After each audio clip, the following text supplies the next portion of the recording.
السلام علیکم ورحمۃ اللہ وبرکاتہ۔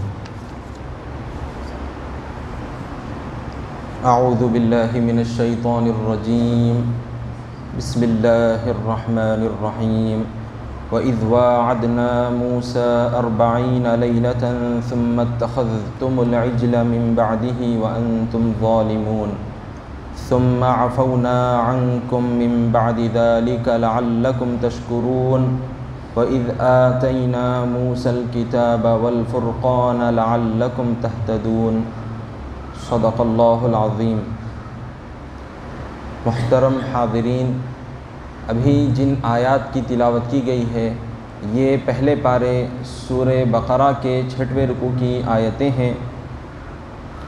گزشتہ کی جو آیتیں ذکر کی گئی تھیں اس کے اندر اللہ تعالیٰ نے بنی اسرائیل پر یعنی حضرت یعقوب علیہ السلام کی اولاد پر کیسی ان کو نعمتیں عطا فرمائی اس کا ذکر تھا کہ بنی اسرائیل پر فرعون کا بہت بڑا ظلم و ستم کا سلسلہ جاری تھا کہ فرعون نے اس وقت کے فرعون کا نام ولید یا مصعب ذکر کیا گیا ہے۔ جیسے فرعون کے بارے میں ہم نے کل بات ذکر کر دی کہ فرعون مصر کے بادشاہوں کا لقب تھا۔ تو الغرض فرعون نے بنی اسرائیل کے بچوں کو قتل کر رہا تھا۔ اللہ تعالیٰ نے اس بلا سے، اس آزمائش سے بنی اسرائیل کو بچا لیا۔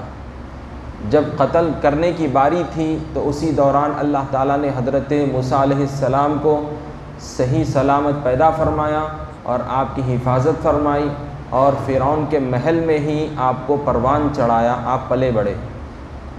پھر بنی اسرائیل کو اللہ تعالیٰ نے یہ نعمت بھی یاد دلائی کہ فرعون جو اتنا ظلم و ستم کر رہا تھا تو اس کے بعد اللہ نے حکم دیا کہ اے موسیٰ آپ بنی اسرائیل کو لے کر مصر سے نکل جائیے۔ تو آپ جب روانہ ہو گئے پھر راستے میں سمندر آیا جس کا نام بحر قلزم ذکر کیا گیا ہے۔ حضرت موسیٰ علیہ السلام نے اللہ کے حکم سے اپنا عصا لاٹھی نکالی اور اس پر مارا تو 12 راستے بن گئے اور اس کے ذریعے سے بنی اسرائیل پورے کے پورے اپنے ساز و سامان کے ساتھ اس سمندر سے پار ہو گئے۔ فرعون پیچھا کرتے ہوئے اپنے لشکر کے ساتھ سمندر کے بیچ میں پہنچا تو اللہ کے حکم سے پانی ایک دوسرے سے مل گیا اور اس طرح سے فرعون اور اس کے سارے لشکر کو، اس کے سارے خاندان والوں کو اللہ نے پانی میں ڈبا کر ہلاک کر دیا۔ تو یہ نعمتیں بنی اسرائیل کو یاد دلائی گئی۔ اب مزید آیتیں ذکر کی جا رہی ہیں جو کہ اللہ نے کیا کیا اور نعمتیں ان کو عطا کی تھیں۔ اللہ تعالیٰ کا فرمان ہے وَإِذْ وَاعَدْنَا مُوسَىٰ 40 لَيْلَةً ثُمَّ اتَّخَذْتُمُ الْعِجْلَ مِن بَعْدِهِ وَأَنْتُمْ ظَالِمُونَ، یعنی اور وہ وقت بھی یاد کرو جب کہ ہم نے موسیٰ سے 40 راتوں کا وعدہ کیا، پھر ان کے جانے کے بعد تم نے بچھڑے کو معبود بنا لیا اور تم ظالم تھے۔ ثم عفونا عنکم من بعد ذلک لعلکم تشکرون، پھر اس کے بعد ہم نے تم کو معاف کر دیا تاکہ تم ہمارا احسان مانو۔ ان آیتوں کے اندر اس بات کا تذکرہ کیا گیا ہے کہ بنی اسرائیل نے یہ بات کی درخواست کی کہ اللہ تعالیٰ کی جانب سے کوئی کتاب نازل کی جائے۔ تورات اللہ رب العزت نے حضرت موسیٰ علیہ السلام پر نازل فرمائی، تو اس کے لیے اللہ تعالیٰ نے حضرت موسیٰ علیہ السلام کو حکم دیا کہ آپ کوہ طور پر تشریف لے جائیں، کوہ طور پر تشریف لے جائیں اور وہاں پر اعتکاف فرمائیں، وہیں پر رہیں، کسی سے بات چیت نہ کریں، کسی سے ملے جھلے نہیں۔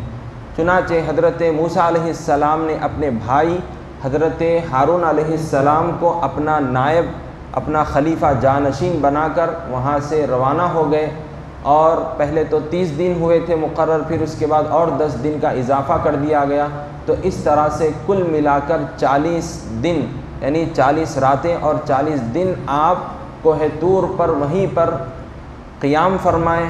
اللہ تعالیٰ نے تورات آپ پر نازل فرمائی، آپ کو اپنی ہم کلامی کا شرف عطا فرمایا۔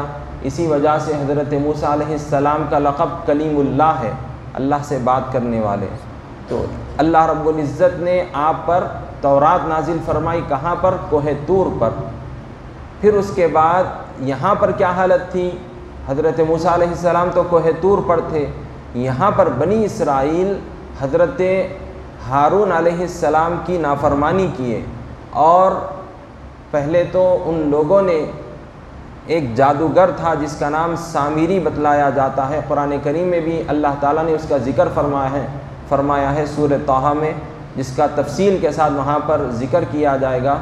تو اب یہاں پر مختصر طور پر یہ کہ سامری نام کے جادوگر نے ایک سونے کا گائے کا بچھڑا بنایا اور اس کو ہیرے جواہرات لگا دیے، اور پھر بنی اسرائیل کے کئی سارے لوگوں کو اس نے بھٹکایا، اور اس طرح سے کئی سارے بلکہ ہزاروں کی تعداد میں بنی اسرائیل اس بچھڑے کی پوجا کرنا شروع کر دیے، اللہ تعالیٰ کے ساتھ شرک کر بیٹھے۔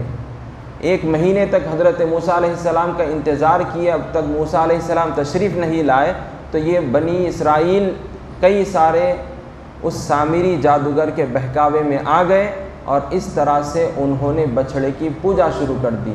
حضرت ہارون علیہ السلام ان کو بے انتہا سمجھاتے رہے، لیکن انہوں نے ایک نہ مانی۔ الغرض بعض حضرات جن کی تعداد 12,000 تک بتلائی گئی ہے، جو کہ حضرت ہارون علیہ السلام کی فرمانبرداری کرتے رہے اور وہ شرک اور کفر سے دور رہے، لیکن ماباقی بنی اسرائیل وہ بچھڑے کی پوجا کرنے لگ گئے۔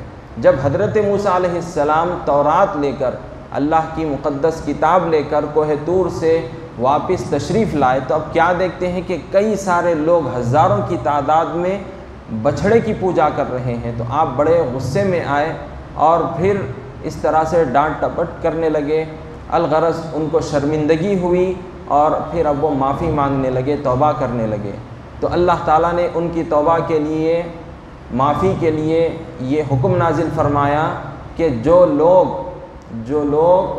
12,000 بچ گئے تھے، جو کفر اور شرک نہیں کیے، تو ان کو حکم دیا گیا کہ یہ جو بچھڑے کی پوجا کرنے والے لوگ تھے ان کو قتل کر دیں، یہی ان کی معافی ہوگی۔ اور جس کو قتل کیا جائے وہ خوشی خوشی اپنے آپ کو قتل کرنے کے لیے پیش کر دے، ورنہ پھر معافی نہیں ملے گی۔ تو الغرض پورے کے پورے بنی اسرائیل شرمندہ ہوئے اور اپنے آپ کو قتل کے لیے پیش کر دیے، اور پھر یہ باقی جو لوگ بچے ہوئے تھے کفر سے، جو سیف تھے، انہوں نے آگے بڑھ کر ان کو قتل کرنا شروع کیا۔ بتایا جاتا ہے کہ ایک ہی دن میں 70,000 کے قریب جو شرک کیے تھے ان لوگوں کو، بنی اسرائیل کو قتل کر دیا گیا۔ حضرت موسیٰ علیہ السلام سے رہا نہ گیا، اللہ کی بارگاہ میں گڑ گڑا کر معافی مانگنے لگے کہ مولا ان کو معاف فرما دیجئے، انہوں نے بڑی غلطی کی ہے اور یہ اپنی غلطی کا اعتراف بھی کرتے ہیں، مولا ان کو معاف فرما دیجئے۔ تو الغرض اللہ رب العزت نے معاف فرما دیا۔ اب جو انتقال کر گئے تھے، یعنی جن کو قتل کر دیا گیا، تو ان کو شہید کا رتبہ عطا کیا گیا، یعنی قاتل جو قتل کیا ان کے لیے بھی، اور جو مقتول ہے ان کے لیے بھی جنت کی خوشخبری سنائی گئی۔ تو مقتول جو قتل کر دیے گئے ان کو شہید کا درجہ دیا گیا، اور ماباقی جو بچ گئے تھے انہوں نے جو معافی مانگی تھی سچے دل سے، اللہ تعالیٰ نے ان کی معافی قبول فرمائی، ان کی توبہ کو قبول فرمایا، اور اس طرح سے ان کو معاف فرما دیا۔ اب اس کے بعد اللہ تعالیٰ نے پھر مزید ان کی کیا توبہ تھی، ان کے قتل کیے جانے کا تذکرہ آگے کی آیتوں میں ذکر فرما رہا ہے۔ جس سے پہلے یہ ایک آیت ہے کہ تورات جو کتاب عطا کی گئی وہ کیسی کتاب ہے، اس کے متعلق یہ آیت ہے کہ اللہ کا فرمان ہے وَإِذْ آتَيْنَا مُوسَى الْكِتَابَ وَالْفُرْقَانَ لَعَلَّكُمْ تَهْتَدُونَ، اور وہ وقت بھی یاد کرو جب کہ ہم نے موسیٰ علیہ السلام کو کتاب یعنی تورات دی، اور حق و باطل میں امتیاز کرنے والے احکام دیے تاکہ تم ہدایت حاصل کرو۔ یہاں پر اللہ تعالیٰ نے خاص طور سے کتاب کا لفظ ذکر فرمایا، اور ایک لفظ ذکر فرمایا کہ فرقان، کہ حضرت موسیٰ علیہ السلام کو اللہ تعالیٰ نے تورات عطا فرمائی، اور فرقان سے مراد بتلایا گیا ہے کہ آپ کو شریعت عطا فرمائی جو حق اور باطل، حلال اور حرام کے درمیان میں فرق کرنے والی تھی۔ بعض مفسرین نے بتلایا کہ فرقان سے مراد تورات ہی ہے، تو الغرض اس کے معنی یہی ذکر کیے گئے، تفسیر یہ بتلائی گئی ہے کہ یہ حق اور باطل اور حلال اور حرام کے درمیان میں فرق کرنے والی ہے۔ اللہ تعالیٰ نے آپ کو تورات اور ایسی شریعت عطا فرمائی۔ اب جو اوپر بات ذکر کی گئی تھی کہ ان کی توبہ کا کیا طریقہ تھا، وہ یہاں پر ذکر کیا جا رہا ہے۔ اللہ کا فرمان ہے وَإِذْ قَالَ مُوسَىٰ لِقَوْمِهِ يَا قَوْمِ إِنَّكُمْ ظَلَمْتُمْ أَنفُسَكُمْ بِاتِّخَاذِكُمُ الْعِجْلَ فَتُوبُوا إِلَىٰ بَارِئِكُمْ، یعنی اور وہ وقت بھی یاد کرو جب کہ موسیٰ علیہ السلام نے اپنی قوم سے کہا، اے میری قوم، بے شک تم نے بچھڑے کو معبود بنا کر اپنے آپ پر بڑا ظلم کیا، تو اپنے پیدا کرنے والے کے آگے توبہ کرو۔ فَاقْتُلُوا أَنفُسَكُمْ، توبہ کیا ہے؟ وہ یہ ہے کہ اپنے مجرموں کو قتل کرو۔ ذَلِكُمْ خَيْرٌ لَكُمْ عِنْدَ بَارِئِكُمْ، تمہارے پروردگار کے نزدیک تمہارے حق میں یہی بات بہتر ہے۔ فَتَابَ عَلَيْكُمْ، پھر اس نے تمہاری توبہ قبول کر لی۔ إِنَّهُ هُوَ التَّوَّابُ الرَّحِيمُ، بے شک وہ توبہ قبول کرنے والا اور بڑا مہربان ہے۔ اب یہاں پر ایک چیز ہم کو یاد رکھنی چاہیے کہ کسی بھی کنٹری کے اندر ہم دیکھتے ہیں، کسی بھی ملک کے اندر ہم دیکھتے ہیں کہ جو بادشاہ ہوتا ہے یا اس وقت کا جو پریسیڈنٹ ہوتا ہے، اگر اس کے ساتھ، اس ملک کے ساتھ اگر کوئی غداری کرتا ہے، اگر کوئی شخص اس بادشاہ کے خلاف اٹھ کھڑا ہوتا ہے، بغاوت کرتا ہے، غداری کرتا ہے ملک سے، تو ہر ملک کا قانون یہ ہے کہ اس کو کڑی سے کڑی سزا دی جاتی ہے، بعض جگہ تو قتل کی سزا مقرر کر دی جاتی ہے۔ جو بادشاہ وقت ہوتا ہے اپنے باغیوں کو، اپنے مخالفین کو قتل کرنے کا حکم دیتا ہے، اور اس کو ظلم کے اندر بھی شمار نہیں کیا جاتا۔ تو یہ دنیا کے اندر یہ قانون ہے۔ تو اسلام میں جو شخص پہلے مسلمان ہو، پھر اس کے بعد اللہ کے ساتھ کسی کو شریک ٹھہرائے، یعنی اسلام سے پھر جائے، مرتد ہو جائے، اسلام چھوڑ دے اور اسلام سے پھر جائے، تو اس کو مرتد کہتے ہیں۔ تو اسلام میں مرتد کی سزا قتل ہے، اسلام میں مرتد کی سزا قتل ہے۔ تو یہاں پر دیکھیے کہ جو شخص پہلے اللہ کو مانتا تھا، اللہ کی بات سنتا تھا، اللہ کے احکامات پر عمل کرتا تھا، اب گویا وہ اسلام کو چھوڑ بیٹھا ہے، اللہ کو ایک ماننا چھوڑ بیٹھا ہے، تو اس طرح سے اس نے اللہ کے ساتھ بغاوت کی، اللہ کے احکامات کی مخالفت کی، تو لہٰذا یہ شخص جو مرتد ہو چکا اس کی سزا بھی قتل ہے۔ تو اسی لیے اللہ تعالیٰ نے لوگوں کے لیے بطور عبرت کے، بنی اسرائیل جو کہ پہلے حضرت موسیٰ علیہ السلام پر ایمان لے آئے، اللہ کو ایک ماننے والے بن گئے تھے، لیکن اب جب موسیٰ علیہ السلام موجود نہیں تھے، اس سامری جادوگر نے بھٹکا دیا، تو اللہ کے ساتھ شرک کر بیٹھے، اتنا بڑا گناہ کر بیٹھے، مرتد ہو چکے تھے، تو لہٰذا ان کے لیے قتل کے لیے یہ سزا مقرر کی گئی، کیونکہ انہوں نے اتنی بڑی غلطی کی، اتنا بڑا گناہ کیا، تو لہٰذا اس کے لیے سزا لوگوں کے عبرت کے لیے، تاکہ لوگ ایسا کام ہرگز نہ کریں، تو اس طرح سے ان کے لیے سزا قتل مقرر کی گئی۔ لیکن جب انہوں نے خوشی خوشی اللہ کے اس حکم کو مانا اور اپنے گناہ پر شرمندہ ہو گئے، تو اللہ تعالیٰ نے ان کو خوشخبری سے بھی نواز دیا۔ لیکن یاد رکھ لیں، اللہ تعالیٰ نے ہم کو ایمان کی دولت دی ہے، تو ہم کو اپنے ایمان کی حفاظت کرنا ہے۔